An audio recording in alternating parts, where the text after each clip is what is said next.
A rainbow vanishing quickly.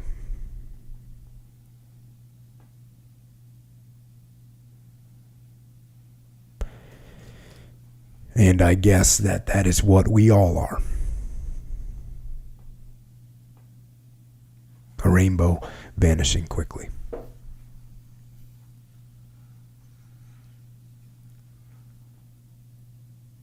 But before we vanish,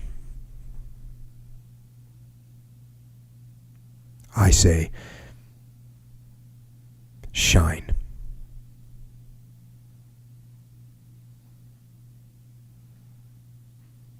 Shine. All that darkness in the world,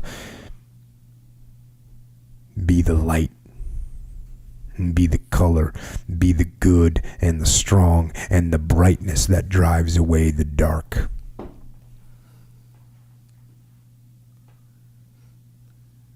We have but one chance here. One chance, one opportunity to stretch across the sky and shine.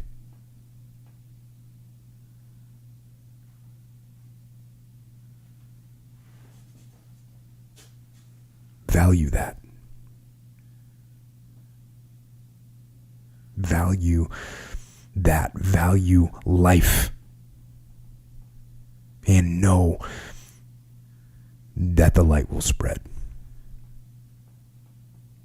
And good will prevail. It will prevail over evil so long as we stand up. Stand up against all that wickedness in the world. We stand up.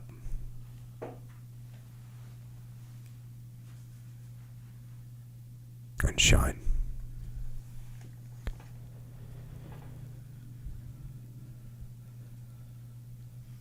And I think that's all I've got for tonight.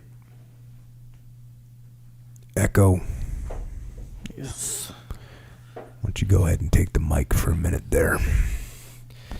Sure. While I decompress over on this side. Sure. I was talking with Greg Train yesterday. And you can complain about something or you can embrace. This is one of the big things that I kind of learned from you. And this is like when you look at your own situation compared to other, past situations that are way worse, right? So one, you start with, okay, your situation isn't that bad. That's what you start with.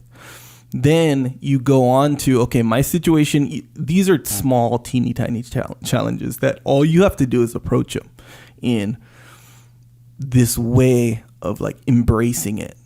You know how anytime you're feeling frustrated about your situation or whatever, right? And it really, when you put it in perspective, these are small challenges that you just got to overcome.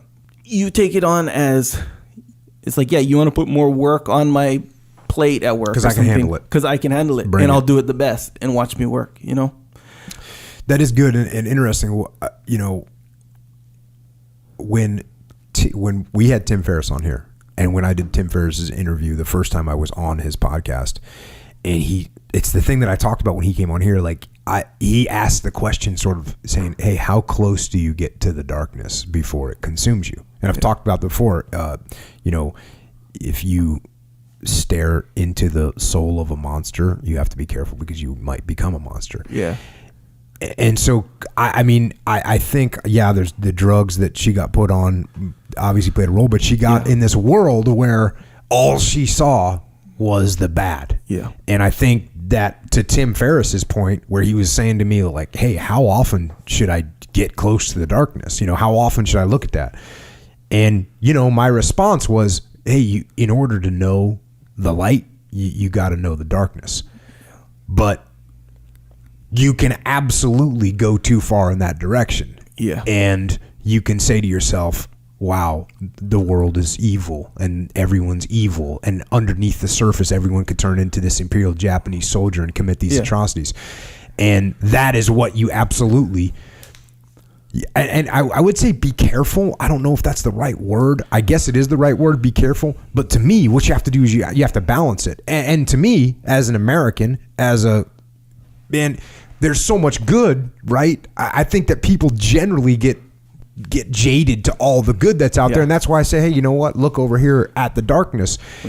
But for someone that's stuck in a horrible place, in a horrible situation in life, that's those folks got to look out and say, wait a second, there's so much good out there. You know, if you take that's clearly, I mean, you look at Iris Chang. I mean, she is smart and successful and beautiful and well liked and she came up with an amazing family. Her parents adored her, right? She had everything in her life was good, right? And she lost all that. You know what it's like, if you talk to anybody that flies planes, right?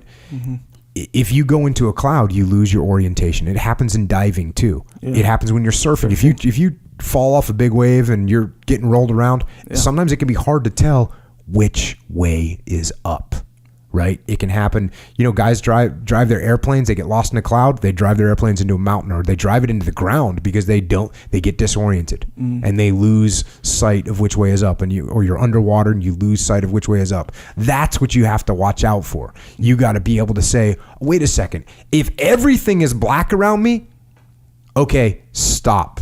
Yeah. Let me get oriented. Let me check my control panel. In the water, it's real easy. You got to look for bubbles. Which way are where are the bubbles? The bubbles are going to go up. Mm-hmm. And so when you get trapped in that darkness, these people end up in these situations where everything looks black. Stop. Mm-hmm. You're disoriented. Yeah. You just can't see. You don't know the right direction. It's okay. Figure out where the bubbles are. They're going to go to the surface. And when they get to the surface, there's going to be light. And you're going to be okay. Yeah. But obviously, Iris, she got dragged down and disoriented in the darkness, and she couldn't figure out that she had a husband and a son and a family and money, and she had all these beautiful things in her life. Yeah, which a lot of times, especially if you go full speed in that direction, where you don't know which way is up, so you're going down. Even the good things that come in, you know, like even, when you get paranoid, something good, and you're like, that's bad. For instance, she's on a trip in Louisville, going to go do a speech or whatever, and someone's checking her in the hotel. Maybe someone was saying, oh, I think that's Iris Chang. I saw her on TV. Right. Instead, she's thinking, oh, it's some nationalists that are coming to get me. Yeah. So, she was absolutely. So that's something that I think, and it's something that for those of us that are not in that situation, how do you pay attention and observe people and make sure that your friends or people you know or people that are in bad situations, how do you make sure that they're getting enough that they know how to orient themselves and get back to the surface and get away from all that horribleness? When you approach things, and I was talking to Greg, that's kind of and this just reminded me of it. When you approach things like that, you know how like you said, you're going down. If you don't know which way is up, you're going down. A good thing, you're going to look at it, that's a bad thing, reinforcing my whole direction, by the way.